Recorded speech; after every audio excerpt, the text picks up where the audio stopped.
Welcome to movies की सिनेमाबाजी। हम सुन रहे हैं हेमा मालिनी जी के जीवन की कहानी। Hema Malini behind the dream girl.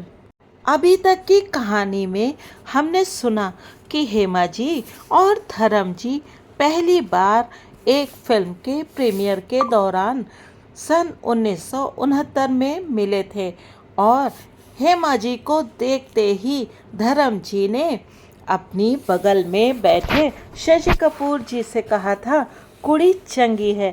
और हेमा जी शर्मा गई थी और उसके बाद दोनों की कई फिल्में साथ साथ आईं और दोनों के बीच का ये प्रेम सीता और गीता फिल्म के सेट पर परवान चढ़ने लगा। सीता और गीता के डायरेक्टर थे रमेश सिप्पी जी और वो इन दोनों के प्रेम के बीच में एक राजदार बन गए थे। धर्म जी को हेमा जी की खूबसूरती और उसके बावजूद उनका सादगी से रहना बेहद अपील करता था और हेमा जी को धर्म जी की प्रेजेंस में बहुत ज़्यादा सहज महसूस होता था। सच तो ये है, हम प्रेम उसी व्यक्ति के साथ करते हैं जिसके साथ हम अपनी स्किन में कंफर्टेबल होते हैं, यानी कि हम जिसके साथ बिल्कुल सहज रह पाते हैं, जैसा कि हम अपने परिवार के साथ होते हैं। हमें अपने माता पिता के या भाई बहनों के सामने कोई दिखावा नहीं करना पड़ता। सीता और गीता की शूटिंग के दौरान जो किस्सा शुरू हुआ था वो शोले की शूटिंग के समय और ज़्यादा पुख्ता तरीके से सामने आने लगा। हेमा जी ने बहुत पहले एक मैगज़ीन के इंटरव्यू में बताया था कि कभी कभी मुझे अफसोस होता है कि मैंने तुम हसीन मैं जवान फिल्म के दौरान ही धर्म जी के साथ विवाह क्यों नहीं कर लिया था। मुझे इतना इंतज़ार नहीं करना चाहिए था। लेकिन जो कुछ हमारे जीवन में होता है वो सब प्री डेस्टिन्ड होता है, यानी कि पहले से लिखा हुआ होता है। फिल्म शोले के सेट पर दोनों के बीच की केमिस्ट्री को सेट पर जो लोग मौजूद थे वो साफ साफ देख सकते थे। वो दोनों ही एक्टर बेहद आकर्षक और बहुत अच्छी पर्सनैलिटी वाले लोग थे। हेमा जी जितनी खूबसूरत थी, धर्म जी भी उतने ही हैंडसम थे। शोले की शूटिंग में बहुत वक्त भी लगा था। कहा जाता है जब बैंगलोर में इस फिल्म की शूटिंग चल रही थी तो धर्म जी कई बार फिल्म के टेक्नीशियंस से रिक्वेस्ट करते थे कि वो लोग बार बार गलतियां करें और उन्हें हेमा जी को बार बार हक करने का या पास में होने का मौका मिले। कहते तो ये भी हैं कि धर्म जी ने एक टेक्नीशियन को बहुत सारे पैसे भी दिए थे बहुत बार गलतियां करने के लिए। और दूसरे फिल्म्स के सेट से भी दोनों के बीच की केमिस्ट्री और दोस्ती के चर्चे बराबर मैगजीन्स में छप रहे थे और इस सब की वजह से हेमा जी के घर में बहुत ज़्यादा टेंशन भी हो गया था। दरअसल हेमा जी के भाई और हेमा जी के पिताजी धर्म जी के साथ हेमा जी के रिश्ते को पसंद नहीं करते थे। एक तो धर्म जी शादीशुदा थे और दूसरे वो लोग अपनी ही कम्युनिटी के किसी व्यक्ति से हेमा जी का विवाह करना चाहते थे। हालांकि हेमा जी की माता जी यानी कि जया चक्रवर्ती जी बहुत ज़्यादा इस बात को शो नहीं करती थी, लेकिन चिंता में वो भी थी क्योंकि धर्म जी विवाहित थे। और इन सब बातों का असर ये था कि जब भी किसी मैगजीन में कोई झूठा सच्चा किस्सा या कोई खबर जिसको कि चटपटा बनाकर पेश किया जाता था छपती थी, तो हेमा जी के घर में कलह हो जाती थी। चक्रवर्ती जी अपनी पत्नी यानी कि हेमा जी की माता जी से सवाल जवाब करते थे और उन्हें अपनी बिटिया को डिफेंड करना पड़ता था। और इन सब झगड़ों से उनकी सेहत पर भी बहुत असर पड़ने लगा था। इसी दौरान जया जी की बहन शांता जी अपने परिवार में कुछ विवाद के चलते इन्हीं लोगों के साथ आकर रहने लगी और फिर मौसी और हेमा जी के बीच में एक दोस्ती जैसा रिश्ता बन गया। अब शूटिंग पर हेमा जी के साथ जया जी नहीं जाती थी, बल्कि शांता जी जाती थी। जया जी अब प्रोड्यूसर्स और डायरेक्टर्स के साथ बैठकर हेमा जी के फिल्म की डेट्स आदि को डिसाइड करने का काम करने लगी। लेकिन अपनी लाडली बिटिया से अलग रहना उन्हें बिल्कुल भी गवारा नहीं था, इसलिए वो सुबह तो इन सब कामों में बिजी रहती थी और दिन के समय शूटिंग पर पहुंच जाती थी। और जब वो ऐसा नहीं कर पाती थी तो अक्सर हेमा जी को घर पर लंच करने के लिए आने के लिए कह देती थी। हेमा जी घर पर लंच करने आ जाती थी। हालांकि हेमा जी को अपने टाइम में इस तरह का डिस्टरबेंस बिल्कुल पसंद नहीं था, लेकिन अपनी माँ की मर्जी के आगे वो कुछ कह भी नहीं पाती थी। और ये सारी चीज़ें हेमा जी की फिल्मों के डायरेक्टर्स के लिए बहुत ज़्यादा दिक्कत पेश करती थी, क्योंकि जितनी देर हेमा जी चली जाती थी उतनी देर शूटिंग रुकी रहती थी और कई बार उन्हें लौटने में देर भी हो जाती थी, जिसकी वजह से काम का बहुत नुकसान होता था। हेमा जी सोचती थी कि शायद उनकी माँ को ये सारी समस्याएं समझ में आ जाएंगी और वो उनको बार बार घर बुलाने के लिए नहीं कहेंगी, लेकिन ऐसा हो नहीं रहा था क्योंकि जया जी उस समय बहुत ज़्यादा टेंशन में थी और उन्हें अपनी बेटी से अलग होना बिल्कुल मंजूर नहीं था। उन्हें ऐसा लगता था जैसे अपनी बेटी से अलग होते ही उनकी पहचान ही कहीं गुम हो जाएगी। और इन सब बातों की वजह से घर का माहौल जरा जरा सी बात पर बिल्कुल बिगड़ जाता था। हेमा जी समझ नहीं पा रही थी कि उनकी माँ को क्या हुआ और उनको घर जाने से डर सा लगने लगा था, क्योंकि घर पर उनसे बहुत पूछताछ की जाती थी। उनकी माँ को लगता था कि हेमा जी शूटिंग के बाद अपना टाइम कहीं और बिताती हैं। हेमा जी को बार बार सफाई देना बिल्कुल पसंद नहीं था। एक दिन जब वो शूटिंग से वापस आई और अपने कमरे में जाकर अपना मेकअप उतारने लगी, तो उनकी माँ उनके कमरे में आई और उनसे सवाल पूछने लगी। हेमा जी को कुछ अजीब सा लगा, उनको कुछ अजीब सा एहसास हुआ और उन्होंने शांत स्वर में अपनी माँ को फिल्म लाइन छोड़ने की बात बता दी। उन्होंने बताया था कि मैंने कहा कि मैं रोज रोज के तानों और दबावों से तंग आ चुकी हूँ और इसे अब झेलना मेरे वश का नहीं है। हेमा जी बताती हैं कि ये शायद पहली बार था जब मैंने अपनी माँ से एक वयस्क के रूप में बात की थी और मैं साफ देख सकती थी कि इससे उन्हें बहुत दुख पहुंचा था। पर शायद मेरे लिए एक डिसीज़न करने का समय आ चुका था। मैंने अपनी माँ को याद दिलाया कि मैंने फिल्म लाइन उनके सपनों को पूरा करने के लिए ज्वाइन की थी। मैं कभी भी फिल्मों में आना नहीं चाहती थी और अब मेरी माँ को ही ये डिसाइड करना था कि मैं उनके दिए हुए लक्ष्यों को पाने के लिए संघर्ष करूं या फिर इस रुपहली दुनिया को छोड़कर अपने घर बैठ जाऊं।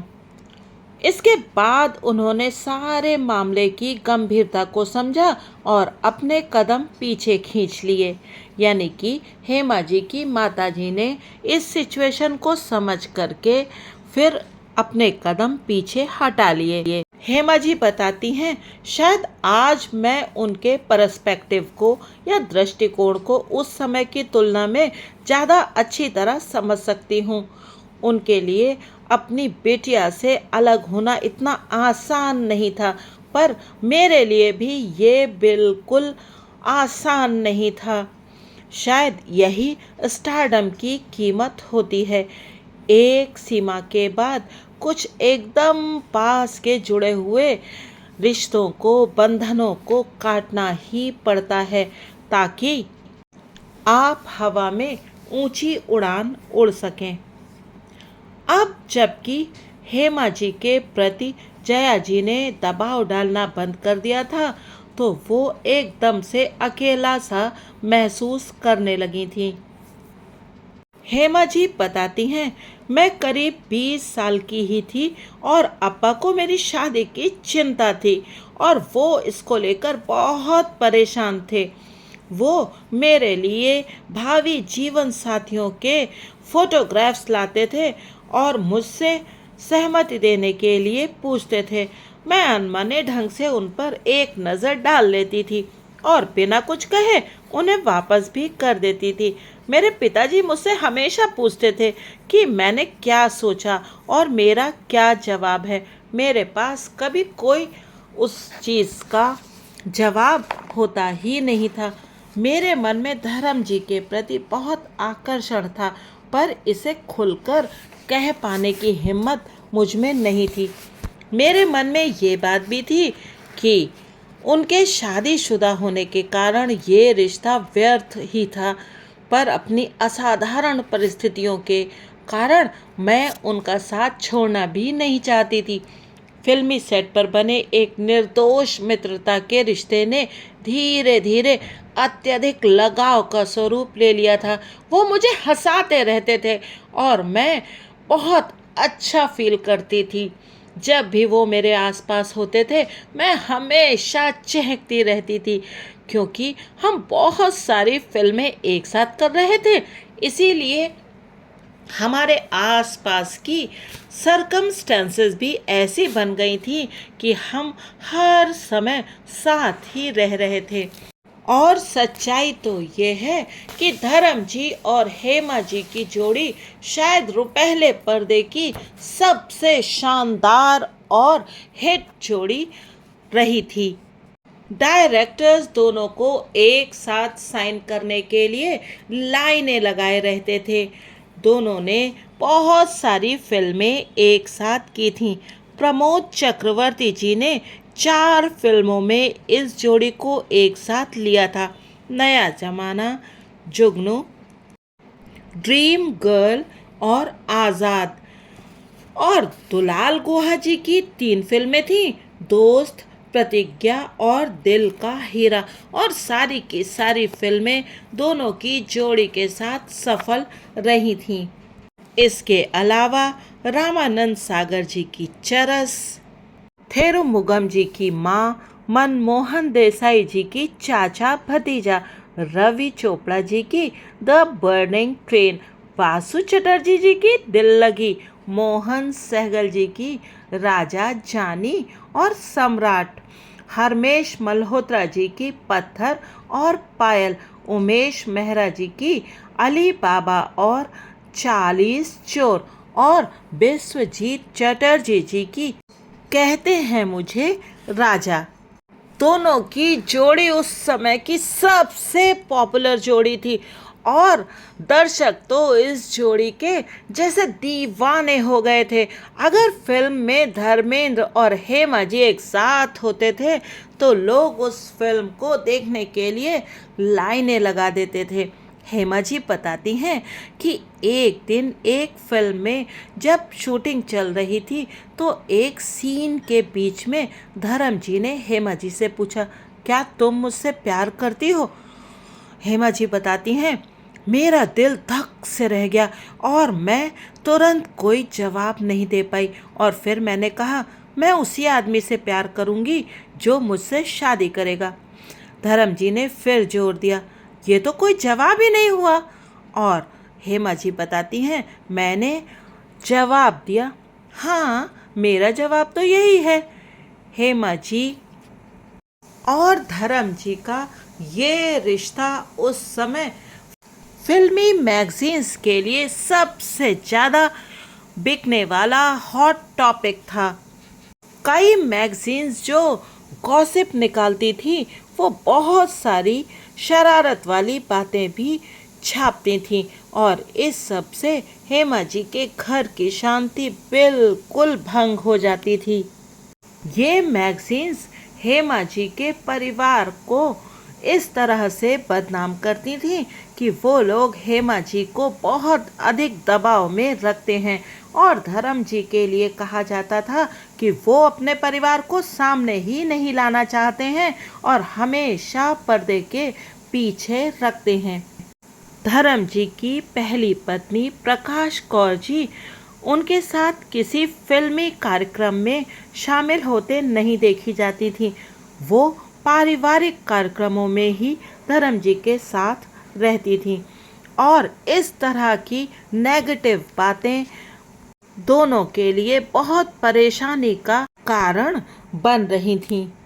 हेमा जी के पिताजी इन सब बातों से इतना ज़्यादा परेशान हो गए थे कि वो ज्योतिषियों के पास भी जाने लगे थे और उसी समय हेमा जी को फिल्म चरस की शूटिंग के लिए बहुत लंबे समय तक देश से बाहर जाना था और माल्टा में रहना था।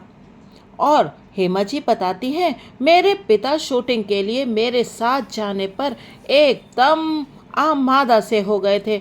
ऐसा उन्होंने पहले कभी नहीं किया था। हेमा जी कहती हैं, इसके बावजूद हेमा जी शहर से बाहर जाने के लिए बहुत ज़्यादा एक्साइटेड थी क्योंकि इस वजह से उन्हें मीडिया की चुभती निगाहों और घर के तनाव से छुटकारा मिलता नजर आ रहा था।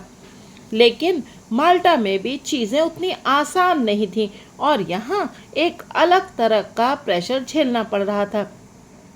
चक्रवर्ती जी हेमा जी के फिल्म के हीरो धर्म जी पर बराबर नज़र रखते थे और अपनी बेटी के साथ किसी भी तरह के मिलने जुलने पर उन्हें बहुत ज़्यादा ऑब्जेक्शन होता था। उन दिनों फिल्म के कलाकार होटल से शूटिंग की लोकेशन तक एक ही कार में जाते थे। चक्रवर्ती जी बिल्कुल पसंद नहीं करते थे इस बात को क्योंकि इस वजह से उन्हें धर्म जी के साथ एक ही कार में बैठना पड़ता था और हेमा जी तो साथ होती ही थी, इसीलिए वो हर समय यही कोशिश करते थे कि दोनों अलग अलग बैठे।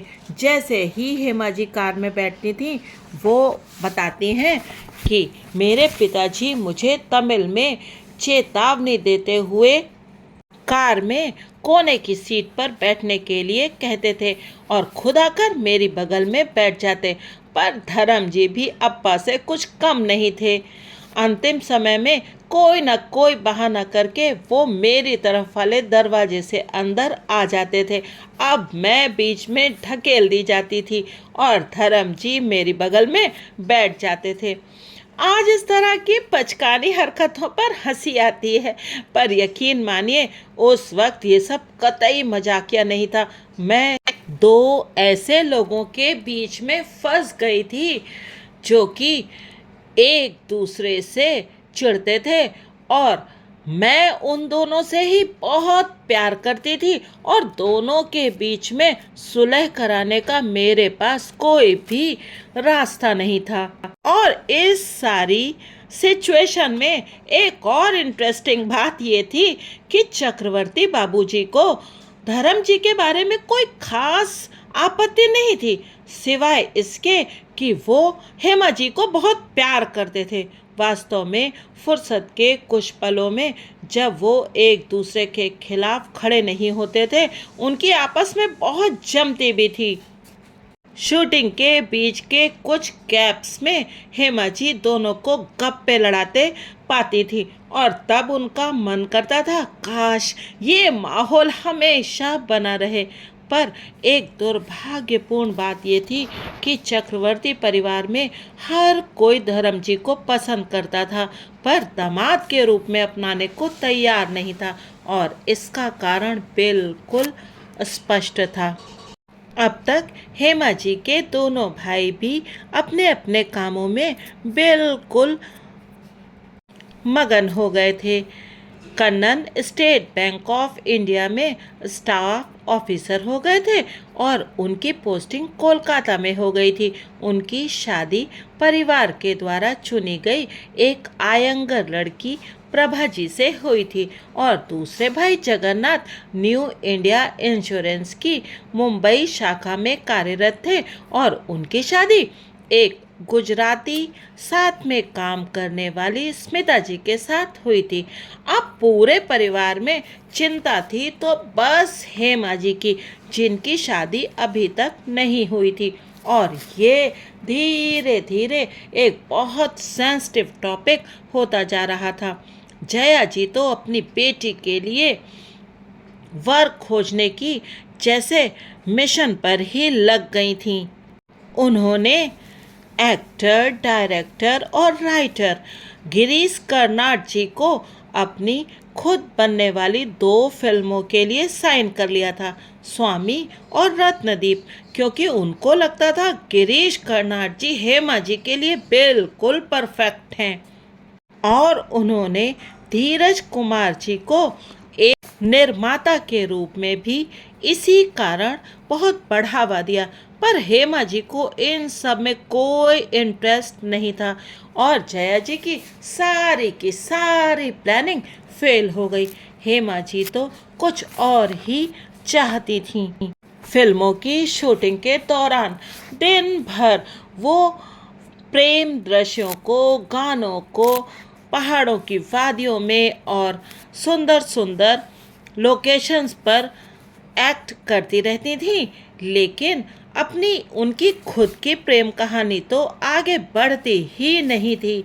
वो सब याद करते हुए हेमा जी मानती हैं कि सपने बेचने की होड़ के कारण हिंदी सिनेमा प्रेम प्रसंगों पर कुछ ज़्यादा ही जोर देता है और इस कारण वो लोग जो प्यार में नहीं होते हैं उन्हें लगता है उनसे कुछ छूट रहा है। अपनी हम उम्र बाकी सभी लड़कियों की तरह हेमा जी के मन में भी सपनों के राजकुमार की एक इमेज थी, जो कि सफ़ेद घोड़े पर सवार होके हर लड़की के सपनों में आता ही है और धर्म जी इस इमेज के लिए बिल्कुल परफेक्ट थे। दोनों के बीच का लगाव दोनों लोगों की तरफ से एक बराबर था। हेमा जी बताती हैं, मैंने धर्म जी से दूर जाने का बहुत प्रयास किया पर ऐसा हो ना सका। एक इंसान के रूप में उनमें कुछ तो खास बात थी ही, जिस वजह से इस बंधन को तोड़ना मेरे लिए बहुत मुश्किल है। फिर वो बताती हैं कि मेरी फैमिली को ऐसा लगता था कि धीरे धीरे हमारे बीच का ये अट्रैक्शन ख़त्म हो जाएगा और मैं धर्म जी को छोड़कर आगे बढ़ जाऊंगी। पर जैसे जैसे टाइम बीत रहा था, हम दोनों के बीच का जो बंधन था, जो बॉन्ड था, वो और ज़्यादा बढ़ता जा रहा था। हम दोनों एक दूसरे के नज़दीक आते जा रहे थे। हेमा जी कहती हैं, मैं नहीं जानती कि कितने लोग इस बात पर यकीन करेंगे, पर सच मानिए मैंने उनसे शादी करने के बारे में कभी सोचा ही नहीं था। आज भी मैं ये नहीं कह सकती कि जो कुछ भी हुआ क्या वही सर्वोत्तम विकल्प था। कोई भी सोच समझकर प्यार में नहीं पड़ता, ये बस हो जाता है। जब भी मैं अपने जीवन साथी के बारे में सोचती थी तो मैं हमेशा उन्हीं की तरह के किसी और व्यक्ति की कल्पना करती थी। हैंडसम, परफेक्ट फिट और बहुत काम, यानी कि शांत मुख वाला। पर वो व्यक्ति धर्म जी कभी नहीं होते थे। पर शायद डेस्टिनी ने यही तय किया हुआ था कि मेरे सपनों के वो राजकुमार धर्म जी ही होंगे। हेमा जी कहती हैं, हमने आपस में कभी कोई वायदे नहीं किए, हमने अपने फ्यूचर के बारे में कुछ सोचा ही नहीं, कभी कोई योजना ही नहीं बनाई। वास्तव में ये पारंपरिक तरीके का प्रेम था ही नहीं। उनकी फ्लर्ट वाली छवि हो सकती है, पर उन्होंने मेरे साथ कभी फ्लर्ट नहीं किया और ना मैंने ऐसा कुछ किया। मैं तो जानती ही नहीं थी कि फ्लर्ट कैसे किया जाता है। मैं सिर्फ ये जानती थी कि उनके साथ रहने, उनके साथ बात करने में मुझे खुशी मिलती है, मुझे बहुत अच्छा लगता है और यही खुशी मेरे लिए सब कुछ थी। मेरा इरादा कभी किसी को तकलीफ़ पहुंचाने का था ही नहीं। तो चलिए, आज के भाग में हमने ये जान लिया कि धर्म जी और हेमा जी प्रेम में पड़ चुके हैं और बहुत ज़्यादा डूब भी चुके हैं। लेकिन फिर क्या हुआ, कैसे दोनों का प्रेम अपने अंतिम परिणति तक पहुंचा, यानी कि दोनों की शादी कब हुई और किस तरह से हुई, हेमा जी के परिवार ने इसका कैसे विरोध किया और फिर वो लोग कैसे राजी हो गए। यहाँ पर एक बात आप सब लोगों को बता देना चाहती हूँ कि हेमा जी की शादी एक बिल्कुल पारंपरिक तरीके, आयंगर तरीके से हुई थी और इसमें परिवार के ही कुछ लोग शामिल हुए थे। लेकिन ये विवाह कैसे हुआ और किस तरह से आज तक दोनों के बीच का प्रेम उसी तरह से बना हुआ है, ये सब जानेंगे इसी सीरीज के अगले भाग में। आप बने रहिएगा मूवीज़ की सनीमा बाजी के साथ और सुनते रहिएगा ड्रीम गर्ल की ये सपनों जैसी परी कथा। और हाँ, साथ साथ धर्म जी के जीवन की कहानी सुनना भी ना भूलिएगा, ही मैन धर्मेंद्र में। आप सबका मूवीज़ की सनीमा बाजी के इस सफ़र में साथ बने रहने के लिए बहुत बहुत धन्यवाद। यदि आपको ये वीडियो पसंद आते हैं तो कृपया चैनल को सब्सक्राइब कीजिएगा और वीडियो को लाइक भी कीजिएगा। और मैं आपसे ये आशा करती हूँ कि आप कमेंट्स के द्वारा मुझे इन वीडियोस की कमी और अच्छाइयों से भी परिचित करवाएंगे। आपके इस पसंदीदा चैनल मूवीज़ की सनीमा बाजी में आपको कोई भी नकारात्मक खबरें या बातें किसी भी फिल्म कलाकार के लिए नहीं मिलेंगी। और अगर आप इस उम्मीद के साथ इस चैनल पर आते हैं तो फिर आपको निराशा ही हाथ लगेगी, क्योंकि मेरा ऐसा मानना है कि फिल्मी कलाकार भी आखिर तो इंसान होते हैं और इंसान तो होता ही इम्परफेक्ट है, क्योंकि परफेक्ट तो केवल ईश्वर ही हो सकते हैं। और जब इंसान में कमियां होती हैं तो फिल्मी कलाकारों में क्यों नहीं होंगी। Thanks for watching.